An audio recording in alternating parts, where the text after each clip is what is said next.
Hello friends, I welcome you all at IFA EduHome Institute online classes. मैं हिमाक्षी आपका EduHome institute में स्वागत करती हूँ। तो आज हम स्टडी करेंगे मार्केटिंग जो कि एक बहुत ही इंटरेस्टिंग सब्जेक्ट है और बहुत ही स्कोरिंग सब्जेक्ट है स्टूडेंट्स के लिए। तो आइए हम सब मिलकर मार्केट को स्टडी करते हैं और देखते हैं कि मार्केटिंग क्या होती है।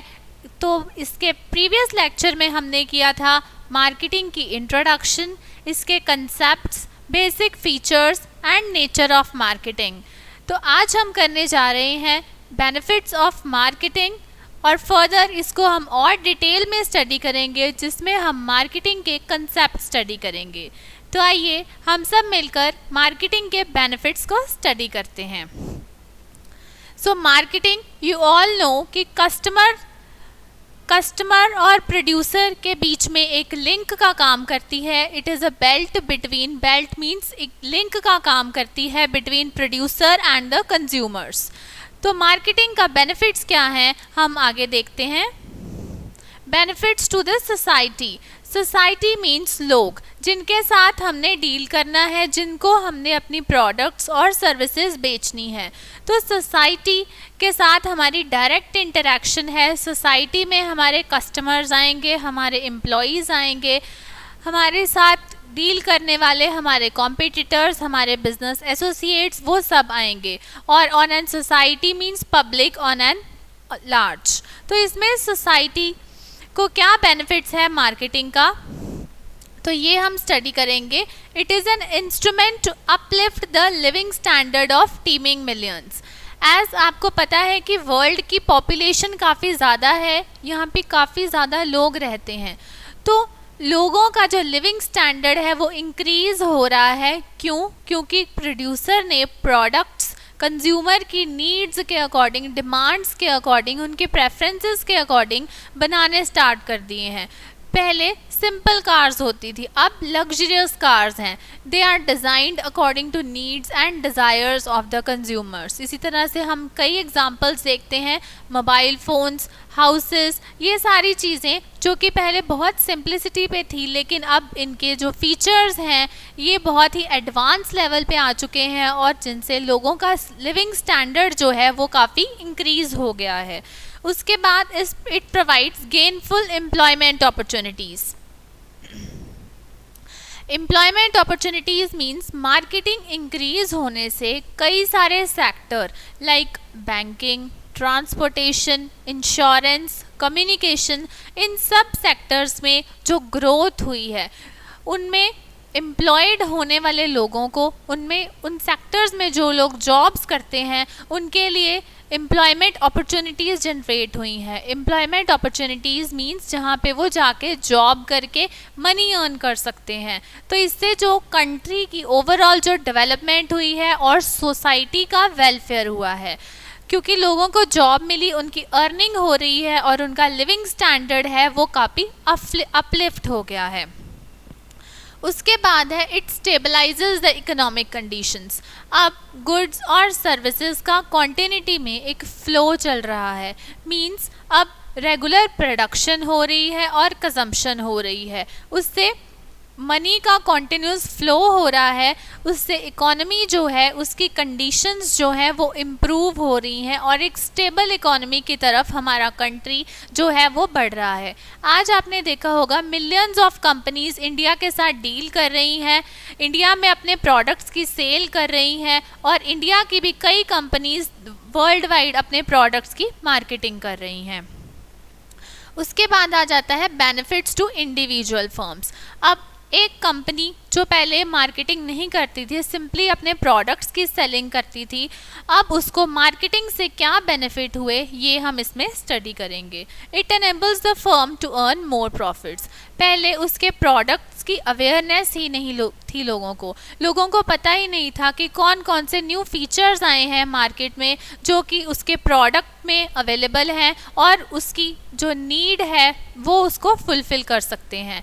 अब इंडिविजुअल फर्म्स ने through advertisement, through sale promotions अपने प्रोडक्ट की जो है अवेयरनेस इंक्रीज़ करी है।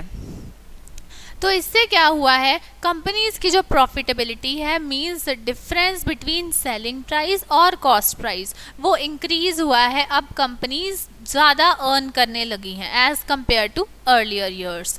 It acts as a basis for making vital decisions. अगर मार्केटर ने इकोनॉमी को स्टडी ही नहीं किया तो वो प्लान नहीं कर पाएगा कि उसको क्या चीज़ मैन्युफैक्चर करनी है, क्या मार्केट में डिमांड है, किस चीज़ का रॉ मटेरियल परचेज करना है। तो वो vital decisions means important decisions time पर नहीं ले पाएगा। लेकिन अगर उसने मार्केटिंग से स्टडी किया होगा about the consumer demand, trends, preferences, tests of consumers, तो वो राइट डिसीजन ले पाएगा एट द राइट टाइम, और इससे उसके जो रिसोर्सेज हैं जो कि लिमिटेड होते हैं वो वेस्ट बिल्कुल नहीं होंगे। It acts as a source of new ideas. अब अपने कंपटीटर की मार्केटिंग स्ट्रैटेजीज़ को देखकर, कंज्यूमर के डिमांड्स को देखकर मार्केटर के पास लार्ज नंबर ऑफ आइडियाज़ हैं कि वो अपने प्रोडक्ट में इनोवेशन कर सकता है। लाइक इन मोबाइल फ़ोन्स, यहाँ पे टेक्नोलॉजी इतनी वास्ट हो चुकी है कि रोज़ के रोज़ मोबाइल फ़ोन्स के फीचर्स में इनोवेशन आ रही है। दैट वो सारी इनोवेशन किस तरह से आ रही है कि वो आइडियाज़ को गैदर कर रहे हैं कि कॉम्पिटिटर कौन से फीचर ऐड कर रहे हैं, कंज्यूमर्स कौन से फीचर्स डिमांड कर रहे हैं, उसके हिसाब से जो प्रोडक्ट है उसमें चेंजेस लाए जा रहे हैं।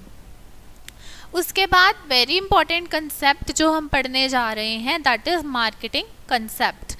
मीन्स कंसेप्ट का मीनिंग क्या होता है, पहले आपको ये क्लियर होना चाहिए। Concept means philosophy, means a way of thinking. किसी ने मार्केटिंग की फिलॉसफीज़ को डेवलप किया जिसके बेस पे पूरी मार्केटिंग जो है चलती है। Means it is a way of thinking, it is an attitude, a course of thinking और a notion that are divine and human creations. ये जो थिंकिंग है ये किसी ह्यूमन बीइंग की क्रिएशन है। मार्केटर्स, फिलोसोफर्स ने इसको एनालाइज किया मार्केट के डिमांड को ऑब्जर्व करते हुए। मार्केटिंग कंसेप्ट मींस एक वे ऑफ थिंकिंग ही फॉर्म की जिसके बेस पे ट्रेडिशनल टाइम्स पे और मॉडर्न टाइम्स पे मार्केटिंग की जा रही थी। तो आइए हम देखते हैं कौन कौन से मार्केटिंग कंसेप्ट्स हैं। सबसे पहले इसका मीनिंग हम समझेंगे। A correct understanding of marketing concept. तो मार्केटिंग कंसेप्ट को समझना बहुत ज़्यादा ज़रूरी है क्योंकि एक बार कंसेप्ट क्लियर होगा उसके बेस पे ही एक मार्केटर अपने प्रोडक्ट को मार्केट में उसकी एडवर्टाइजमेंट करेगा, सेल्स प्रमोशन करेगा। तो हर एक तरह की मार्केटिंग के लिए उसके कंसेप्ट का क्लियर होना बहुत ज़रूरी है। तो वो फंडामेंटल है to the study of modern marketing and marketing management. तो ये टॉपिक जो है हमारा ये मार्केटिंग का बेस है जिसके बेस पे पूरा सब्जेक्ट आपका खड़ा है। और अगर हम देखें तो मार्केटर्स भी यही स्ट्रैटेजीज यूज़ करती हैं टू सेल देयर प्रोडक्ट्स। तो इसमें हमारे पास कई सारे इंपॉर्टेंट कंसेप्ट्स आ जाते हैं जिसको हम पढ़ेंगे। तो ये एक डेफिनेशन है जो कि प्रोफेसर रॉबर्ट ने दी थी एंड एफ हार्टले का कंसेप्ट है। इसमें है an integration of marketing activities. ये मार्केटिंग एक्टिविटीज़ का इंटीग्रेशन है। मार्केटिंग स्टार्ट कहाँ से होती है, कंज्यूमर की डिमांड को एनालाइज करने से लेकर आफ्टर सेल सर्विसेज तक। तो ये सारी एक्टिविटीज़ को जब हम इंटीग्रेट कर लेते हैं, इकट्ठा कर लेते हैं, उसका सम टोटल कर लेते हैं, उसको हम कहते हैं an integration of marketing activities directed towards customer satisfaction. Customer is a king of the market. तो उसकी सेटिस्फैक्शन ही हमारे लिए सबसे बड़ी चीज़ है। अगर कंज्यूमर सेटिस्फाइड होगा तो ही वो हमारे पास दोबारा से अपना प्रोडक्ट खरीदने के लिए आएगा, नहीं तो वो हमारा प्रोडक्ट खरीदने के लिए नहीं आएगा। तो इन सारी मार्केटिंग एक्टिविटीज़ का जब हम सम टोटल कर लेते हैं, उनकी इंटीग्रेशन कर लेते हैं, जिसका मेन मोटिव क्या है, कस्टमर की सेटिस्फैक्शन, तो वो बन जाता है एक मार्केटिंग कंसेप्ट। मीन्स एक फिलॉसफी जिसके बेस पर एक मार्केटर अपनी स्ट्रैटेजीज अप्लाई करेगा। इसके बाद हमारे पास आ जाते हैं मार्केटिंग कंसेप्ट्स। तो इस तरह से हम देखेंगे कि इसकी स्टार्टिंग किस तरह से हुई। तो सबसे पहले आया प्रोडक्शन ओरिएंटेड फिलॉसफी और प्रोडक्ट कंसेप्ट। इसमें क्या था कि अगर आपने एक अच्छा प्रोडक्ट बना लिया तो आपको उसकी सेल प्रमोशन करने की, एडवर्टाइजमेंट करने की कोई ज़रूरत नहीं थी। ये किस आइडिया पर बेस थी? Good wine needs no push. Means अगर आपका प्रोडक्ट अच्छा है तो आपको उसको बेचने के लिए एफर्ट्स नहीं करने पड़ेंगे। मीन्स इसका मेन फोकस क्या था कि क्वालिटी प्रोडक्ट मैन्युफैक्चर कर दो, उसकी सेल अपने आप होगी। तो इसमें कोई प्रमोशनल एफर्ट्स पर फोकस नहीं किया गया, लेकिन इसकी कुछ एजम्पशंस थी जिसके बेस पर इस कंसेप्ट को डराइव किया गया। वो एजम्पशंस हम देखेंगे। Anything that can be produced can be sold. इसमें कोई रिस्ट्रिक्शन नहीं है, अगर आपके प्रोडक्ट की क्वालिटी अच्छी है तो वो अपने आप ही बिकेगा। मींस इसमें आप एक अच्छी क्वालिटी का प्रोडक्ट बना लो, उसकी सेल अपने आप होगी। कोई ऐसी चीज़ नहीं है जिसकी क्वालिटी अच्छी है लेकिन वो सेल नहीं होगी। Next is the most important task of the management is to keep the cost of production down. इसमें क्या है, लेकिन जो मैन्युफैक्चरर है उसका मेन मोटिव क्या होना चाहिए कि उसको चीज़ को बनाने की कॉस्ट यानी मैन्युफैक्चरिंग की कॉस्ट कम रखनी है। अगर मैन्युफैक्चरिंग की कॉस्ट बहुत ज़्यादा हो जाती है और उसकी सेल कम हो जाती है तो एंटरप्रेन्योर जो है वो अर्न नहीं कर पाएगा। तो इसलिए सबसे पहली चीज़ इस कंसेप्ट में जो ध्यान में रखनी है कि कॉस्ट ऑफ प्रोडक्शन वो बहुत ज़्यादा इंक्रीज़ नहीं होनी चाहिए, ताकि the difference between sale price and the cost price वो मैक्सिमम हो और एंटरप्रेन्योर जो है मैक्सिमम प्रॉफिट अर्न कर पाए। तो यहाँ पे कॉस्ट ऑफ प्रोडक्शन डाउन रखनी है। Next is a firm should produce only certain basic products. इसमें डिफरेंट कंज्यूमर के डिमांड्स को नहीं कंसिडर किया गया, तो इसमें जो फर्म है वो बेसिक कंज्यूमर सर्टेन प्रोडक्ट्स ही मैन्युफैक्चर कर रही है। मींस कुछ बेसिक चीज़ें जो कि हर किसी की रिक्वायरमेंट है वैसी ही चीज़ें मैन्युफैक्चर होंगी और बस उनकी क्वालिटी पे फोकस करना है। कॉस्ट ऑफ प्रोडक्शन डाउन रखनी है, उसकी सेल ऑटोमेटिकली होगी, उसमें प्रमोशनल एफर्ट्स नहीं डालने पड़ेंगे। तो इसमें कुछ सर्टेन बेसिक प्रोडक्ट्स ही जो है मैन्युफैक्चर किए जाएंगे। The production is a starting point. इसका स्टार्टिंग पॉइंट क्या हुआ? प्रोडक्शन मीन्स पहले चीज़ की मैन्युफैक्चरिंग होगी।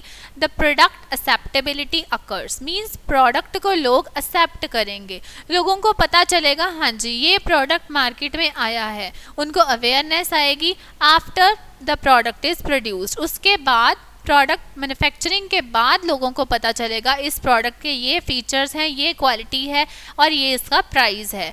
तो वो उसकी सेल जो है, जिसको उस चीज़ की रिक्वायरमेंट है वो ऑटोमेटिकली उस प्रोडक्ट को परचेज करेगा। इसका हम डायग्राम देखते हैं।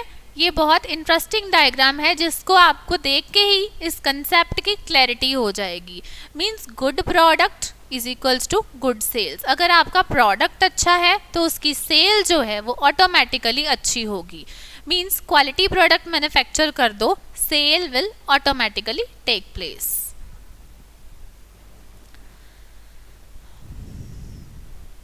Next is the selling concept, जिसको हम कहते हैं सेल्स ओरिएंटेशन फिलॉसफी। इसमें क्या कहते हैं? It states that mayor making the best product is not enough. आप एक अच्छा प्रोडक्ट बना रहे हो, सिर्फ वो ही काफ़ी नहीं है, आपको एडवर्टाइजमेंट भी करनी ज़रूरी है और पब्लिक रिलेशंस मेंटेन करना भी ज़रूरी है। Advertisement means awareness about the product and its features, benefits. तो इसमें कई तरह की एडवर्टाइजमेंट इन्वॉल्व होती है, like print media, electronic media. तो इस सब तरह की एडवर्टाइजमेंट्स पे फोकस करना पड़ेगा ताकि कंज्यूमर को अवेयरनेस आए about the new features of the product, about कि क्या उसमें न्यू फीचर्स हैं जो कि बेटर उसको प्रीवियस प्रोडक्ट से किया गया है, क्या फीचर्स उसमें ऐड किए गए हैं और वो कॉम्पिटिटर के प्रोडक्ट से किस तरह से अच्छा है। और पब्लिक रिलेशंस मींस कस्टमर्स के साथ एक अच्छा रिलेशन मेंटेन करना बहुत ज़रूरी है। इसमें कस्टमर सेटिस्फैक्शन पर ज़्यादा फोकस किया गया है, क्योंकि अगर कस्टमर सेटिस्फाइड होगा तो ही वो अपने फ्रेंड्स को, रिलेटिव्स को या अपने नोन पर्सन्स को हमारा प्रोडक्ट रिकमेंड करेगा और वो एक लॉयल कस्टमर बन पाएगा। अगर कस्टमर सेटिस्फाइड नहीं है तो वो दोबारा से हमारा प्रोडक्ट परचेज़ करने के लिए नहीं आएगा। तो अच्छा रिलेशन मेंटेन करना, कस्टमर को आफ्टर सेल सर्विसेज प्रोवाइड करना ताकि वो हमारे से दोबारा रिपीट परचेज़ करे, हमारा एक लॉयल कस्टमर बने, ये करना बहुत ज़रूरी है। तो सेलिंग कंसेप्ट की भी कुछ एजम्पशन है। The first one is producing the best possible product. ये पिछली वाली ही एजम्पशन है, प्रोडक्ट बेस्ट होना चाहिए, मीन्स उसकी जो क्वालिटी है वो बेस्ट होनी चाहिए। Next is find the buyer for the product. Next is आपको बायर ढूंढना पड़ेगा जो आपके प्रोडक्ट को ख़रीदना चाहता है। तो बायर को हम किस तरह से ढूंढेंगे? हम एडवर्टाइजमेंट करेंगे through various medias like print media, TV पर एडवर्टाइजमेंट, रेडियो पर एडवर्टाइजमेंट, आजकल आपने देखा होगा इंटरनेट पे एडवर्टाइजमेंट्स आती हैं। तो इस तरह से बायर को फाइंड आउट करना पड़ेगा जिसको हमारे प्रोडक्ट की रिक्वायरमेंट है। ठीक है, तो उसमें आ गया finding the buyer for the product. Next is the management main task. Management means company के बिहाइंड जो मैनेजमेंट है जो कि ऑल डिसीजंस लेती है, उसका टास्क मीन्स मेन फोकस क्या होना चाहिए is to convince the buyers. उसको बायर्स को कन्विंस करना है through heavy high pressure tactics if necessary. उसको बहुत एफर्ट्स लगाने पड़ेंगे ताकि जो कस्टमर है वो कंपटीटर के बजाय हमारे ही प्रोडक्ट को परचेज़ करे। इसका हमारे पास एक बहुत ही इंटरेस्टिंग डायग्राम है, तो आइए हम इसका डायग्राम देखते हैं। That is product, promotion and sales. पहले आपने प्रोडक्ट मैन्युफैक्चर करना है जो कि बहुत ही अच्छी क्वालिटी का होना चाहिए, लो प्राइस का होना चाहिए और वो बेस्ट प्रोडक्ट होना चाहिए as compare to the competitor. उसके बाद आपको प्रमोशन करनी है। प्रमोशन मीन्स अपने प्रोडक्ट के बारे में कस्टमर को अवेयर करना है, उसके बेनिफिट्स के बारे में अवेयर करना है और वो कॉम्पिटिटर के प्रोडक्ट से किस तरह से बेटर है इसके बारे में बताना है। आपने देखा होगा टीवी में हर प्रोडक्ट की एडवर्टाइजमेंट इस तरह से दिखाई जाती है कि उसके बेस्ट फीचर्स, उसका प्राइस, लो प्राइस और वो कॉम्पिटिटर से किस तरह से बेटर है, इस तरह से उसको प्रमोट किया जाता है। इसके अलावा प्रमोशन के कई और सोर्सेज हैं। अब न्यूज़पेपर्स में एडवर्टाइजमेंट्स दी जाती हैं, तो ये सारे प्रमोशन टैक्टिक्स जो हैं यूज़ किए जाते हैं। उसके बाद जो है सेल होगी, मींस हमारे प्रोडक्ट की सेल होगी। तो इसमें हमारे पास 3 चीज़ें आ जाती हैं। प्रोडक्ट गुड क्वालिटी का होना चाहिए, प्रमोशनल एफर्ट्स होने चाहिए means sales promotion through various means, और उसके बाद जो है actual sale of the product will take place. I hope आपको ये 2 कंसेप्ट जो कि बहुत ही इम्पॉर्टेंट थे ये आपको अच्छे से समझ आए होंगे और आपको इसके जो बेसिक वो हैं बिल्कुल क्लियर हो गए होंगे। आप हमारे नेक्स्ट वीडियोस को भी देखते रहिए। तो आज के लिए इतना ही। Thank you so much.